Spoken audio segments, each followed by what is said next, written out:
the disruptive technology, and we established that this is the one thing that's really bringing utility value to all these other gadgets.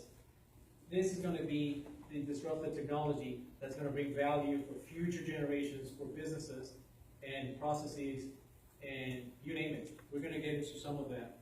So that's why I'm saying that you guys and your timing is, you're not late. Yes, you're probably a little late if you knew about Bitcoins or other blockchains when it was pennies. You missed out on that. But there's still ways to go in terms of this technology being known by the masses. Because that's the one thing. You know, I interface with engineers on a daily basis, and there's even engineers that are not fully aware of what blockchains are or how they function. But the interesting thing is that I thought that Bitcoin and blockchains at the present time was a thing for engineers, but I found out that there's a lot of Wall Street finance people that deal with investments. Oh, they've been on this technology for like the past, since the very beginning. So this is starting to pick up and it's becoming more.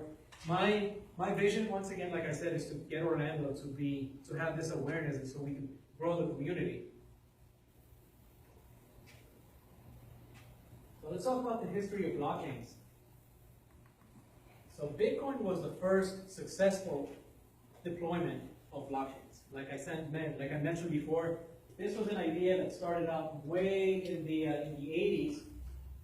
Timothy May was actually one of these Intel engineers, early engineers.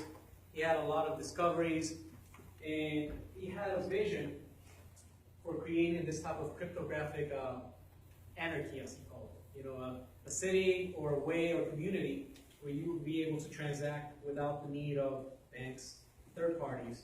And he called it, even back in 1988, he called it, he said, when this technology gets deployed, the one negative to it would be is that it's going to be so good that yes, it may be used for illicit activity, like drugs and illegal money laundering, all that. And he had that vision even back in 1988.